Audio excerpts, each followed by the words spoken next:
लष्करात क्लर्क म्हणून कार्यरत असलेला जवान कॉलेजमधील प्रेयसीच्या पुन्हा संपर्कात आल्यानंतर त्याने पत्नीसोबत जे काय केलं त्याने एक धक्कादायक घटना उघडकीस आली। या घटनेनंतर धुळ्यात एकच खळबळ उडाली आहे। कपिल बाळू बागुल याचे शिक्षण धुळ्यातील जय हिंद कॉलेजमध्ये झाले। कॉलेजमध्ये असताना प्रज्ञा कर्डिले या मुलीशी त्याचे प्रेम संबंध होते। 2007 मध्ये प्रज्ञाचं लग्न झालं। प्रज्ञाला 17 व 13 वर्षे वयाच्या 2 मुली आहेत। प्रज्ञाचा घटस्फोट अंतिम टप्प्यात आहे। काही वर्षापूर्वी प्रज्ञा आणि कपिल पुन्हा संपर्कात आले आणि दोघांमध्ये पुन्हा एकदा जवळीक निर्माण झाली।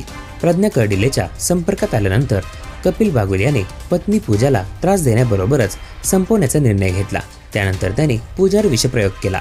विषप्रयोग केल्यानंतर पूजाच्या तोंडातून फेस यायला लागला। त्यानंतर पूजाला 1.5 तासांनी मृत्यूने गाठले।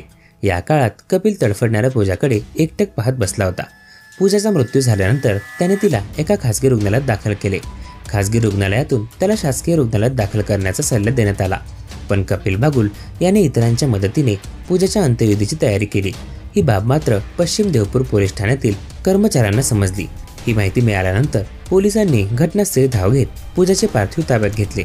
नंतर पूजाच्या मृतदेहाचे वैद्यकीय महाविद्यालयात शवविच्छेदन करण्यात आले। यातून पूजा हिच्यावर विषप्रयोग केल्याचे स्पष्ट झाले।